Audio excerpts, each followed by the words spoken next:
स्वागत है आप सभी का मूर्ति नॉलेज में। आज हम लोग शुरू करने वाले हैं ब्याज का ऋण योग्य कोष सिद्धांत।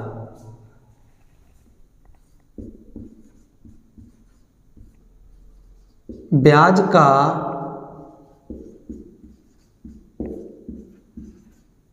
ऋण योग्य कोष सिद्धांत।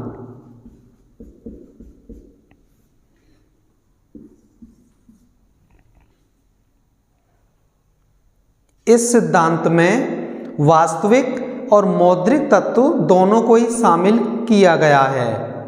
इस सिद्धांत के अनुसार ब्याज दर का जो निर्धारण होगा वो ऋण योग्य कोष की मांग और ऋण योग्य कोष की पूर्तियों की शक्तियों के माध्यम से होगा। यानी जहां पर ऋण योग्य कोष की मांग और ऋण योग्य कोष की पूर्ति दोनों आपस में बराबर होंगे या जिस बिंदु पर एक दूसरे को काटेंगे वहां पर ब्याज दर का निर्धारण होगा। तो ये जो ऋण योग्य है इसका मतलब है कि उधार या फिर लोन का सिद्धांत। तो इस सिद्धांत की जो व्याख्या करेंगे हम लोग दो बिंदुओं के आधार पर हम लोग इसकी व्याख्या करेंगे।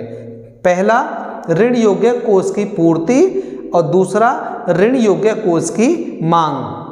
तो पहले हम लोग यहाँ पर जो व्याख्या करने वाले हैं वो हम करेंगे ऋण योग्य कोष की पूर्ति के संबंध में।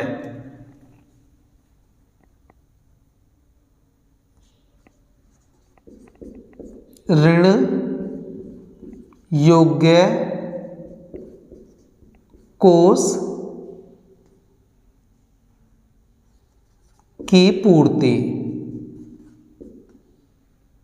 इसे हम पॉइंट बनाएंगे ए। यानी जो ऋण योग्य कोष की पूर्ति करने वाले कौन कौन से स्रोत हैं, यानी ऋण कहां कहां से मिलता है इस सिद्धांत के अनुसार। तो इस सिद्धांत में जो ऋणों की जो पूर्ति की जाती है, जो उधार दिया जाता है, जो लोन जो दिया जाता है वो चार स्रोतों के माध्यम से दिया जाता है। उसमें पहला स्रोत है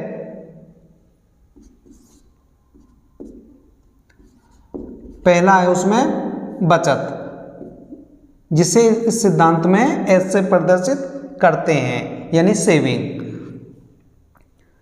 तो पहले समझेंगे बचत क्या है। तो बचत उपभोग और आय के बीच का एक अंतर होता है, अर्थात उपभोग में से जो शेष बच जाता है वही बचत कहलाती है या वही आय बचत कहलाती है। यानी ब्याज दर जितनी अधिक होगी बचत भी उतनी अधिक होगी और ब्याज दर जितनी कम होगी बचत भी उतनी कम होगी। तो बचत और ब्याज दर में सीधा संबंध पाया जाता है। जब लोगों के पास जब बचत होगी तो वो दूसरे को ब्याज पर पैसा दे पाएंगे, ऋण दे पाएंगे या लोन के रूप में दे पाएंगे। वो जो दूसरा स्रोत है ऋण देने का वो है बैंक साख। बैंक साख जिसे हम एम से प्रदर्शित करते हैं। तो बैंक साख का मतलब है कि जो व्यापारिक बैंक होते हैं वो साख का निर्माण कर सकते हैं। यानी जितनी ब्याज दर अधिक होगी बैंक व्यापारियों को या उद्यमियों को उतना ही अधिक लोन देंगे या उतना ही अधिक उधार देंगे, और ब्याज दर जितनी कम होगी बैंक लोगों को या उद्यमियों को या निवेशकर्ताओं को उतना ही कम उधार देंगे। तो बैंक साख और ब्याज दर में सीधा संबंध पाया जाता है। जो ऋण का जो तीसरा स्रोत है वो है असंचय। असंचय को हम लोग DH से प्रदर्शित करेंगे। असंचय का मतलब हम लोग पहले समझेंगे संचय क्या है। तो संचय मुद्रा की वह मात्रा है जिसे लोग अपने पास नकदी के रूप में रखना चाहते हैं, और जब ब्याज दर अधिक हो जाती है तो उस संचय का असंचय कर दिया जाता है, अर्थात उस जो संचय मुद्रा है, जो संचय धन है, उसे ब्याज पर ऋण के रूप में दे दिया जाता है लोगों को उधार। और जैसे ही ब्याज दर कम हो जाती है तो फिर असंचय नहीं किया जाता है, या ब्याज पर या उधार वो पैसा, वो मुद्रा नहीं दी जाती है। तो इस प्रकार भी हम कह सकते हैं कि असंचय और ब्याज दर में भी सीधा संबंध पाया जाता है। जो उधार या ऋण का जो चौथा स्रोत है वो है अनिवेश, यानी DI, इसे हम DI से प्रदर्शित करेंगे।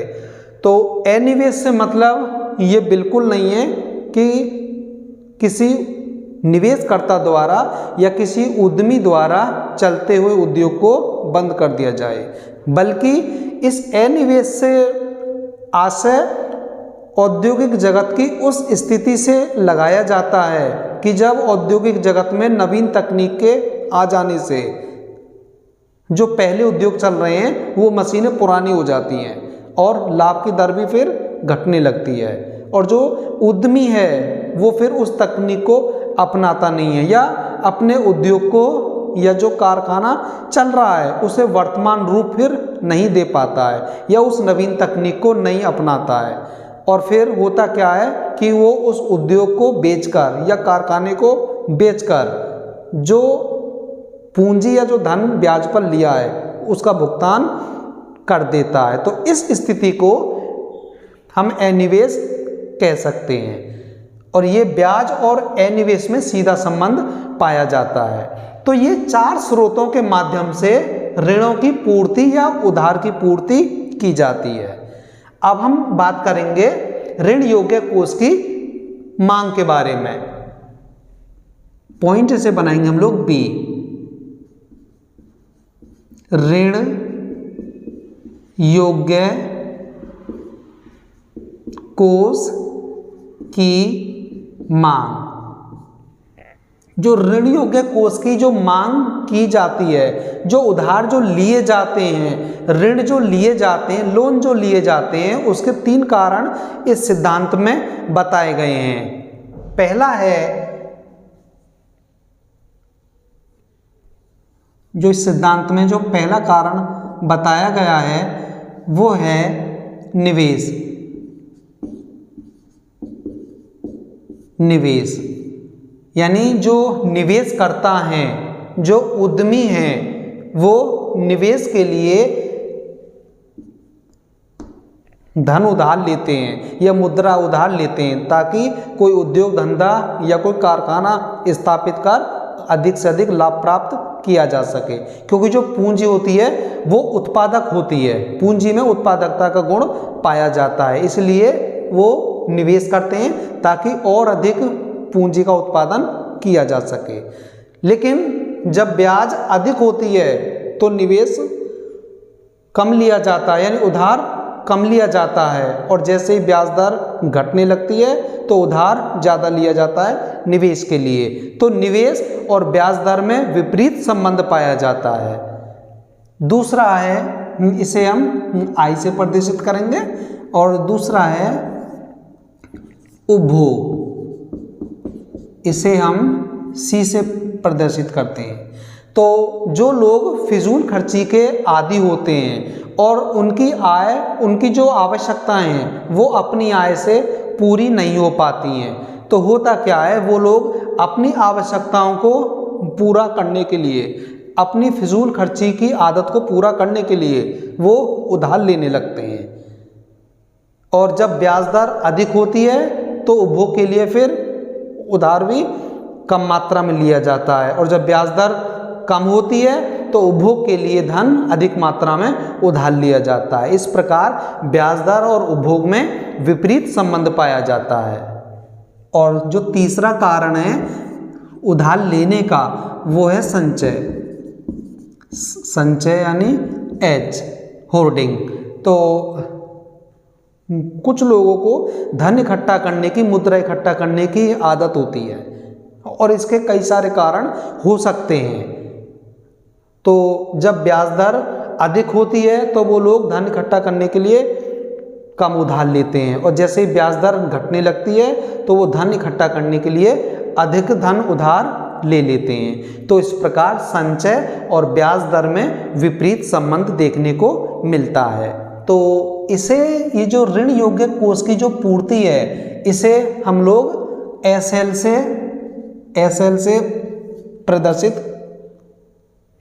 करेंगे, एसएल से, यानी सप्लाई ऑफ लोनेबल फंड, और जो ऋण योग्य कोष है उसे डीएल से, यानी डिमांड ऑफ लोनेबल फंड। तो अब इसे एक फॉर्मूले के रूप में हम लोग यहाँ पर लिख लेते हैं। तो एसएल बराबर एस यानी सेविंग और प्लस बैंक साख, एम और प्लस डीएच प्लस डीआई, ये रहा इसका ऋण योग्य कोष की पूर्ति का। और जो ऋण योग्य कोष की मांग है उसे भी फॉर्मूले के रूप में हम लोग यहाँ पर लिख लेते हैं। उसे हम लोग यहाँ पर लिख लेते हैं, डीएल बराबर आई प्लस सी प्लस एच, इस प्रकार से। तो इस सिद्धांत के अनुसार जो ब्याज दर का जो निर्धारण होगा वो वहां पर होगा जिस बिंदु पर एसएल बराबर डीएल होंगे, यानी ऋण योग्य कोष की पूर्ति बराबर होगी ऋण योग्य कोष की मांग के, यानी जब ये दोनों आपस में बराबर होंगे वहां पर ब्याज दर का निर्धारण होगा। अब इसे एक चित्र के माध्यम से हम लोग समझते हैं।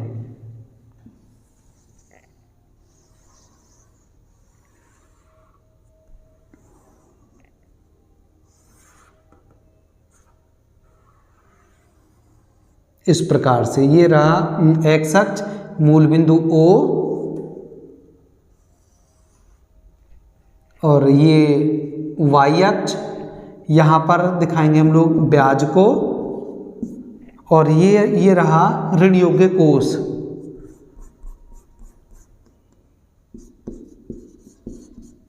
ऋण योग्य कोष। तो शुरू में हम लोग दिखाएंगे ऋण योग्य कोष की पूर्ति को। तो बचत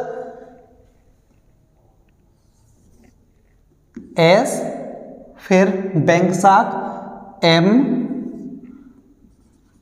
उसके बाद असंचय डीएच, उसके बाद एनिवेश डीआई, इस प्रकार डीआई। ये वो स्रोत हैं जो जहां से ऋण या लोन या फिर उधार धन मिलता है। अब हम लोग बात करेंगे ऋण योग्य कोष की मांग, यानी ऋणों की मांग क्यों की जाती है, कौन कौन से कारण हैं। तो ये तो रहे जो ऋण की पूर्ति के साधन। अब हम बात करेंगे ऋण की मांग के कौन कौन से कारण हैं। तो पहला है आई यानी निवेश,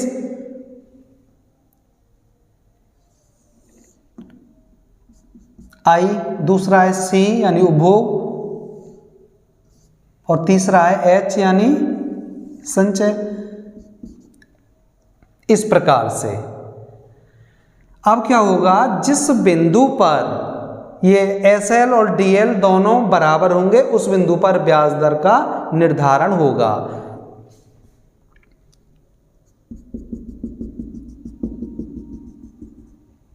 मान लीजिए आर हो गया ब्याज दर का। इस बिंदु पर मान लीजिए कि यहाँ पर ये हो गया एसएल और ये हो गया डीएल। इस बिंदु पर दोनों बराबर हैं, इसे मान लेते हैं एम, और ये संतुलन बिंदु हो गया ई। तो अब यहाँ पर हम लोग देख रहे हैं कि जो एसएल और जो DL है वो उन दोनों का संतुलन E बिंदु पर है, अर्थात ऋण योग्य कोष की पूर्ति और ऋण योग्य कोष की मांग दोनों E बिंदु पर बराबर हैं, तो उनका जो संतुलन है वो E बिंदु पर है। और यहाँ पर OR ब्याज दर का निर्धारण होता है, ऋण योग्य कोष की वो OM। तो इस प्रकार से E बिंदु पर दोनों का संतुलन है, तो ब्याज दर का जो निर्धारण होगा वो E बिंदु पर होगा।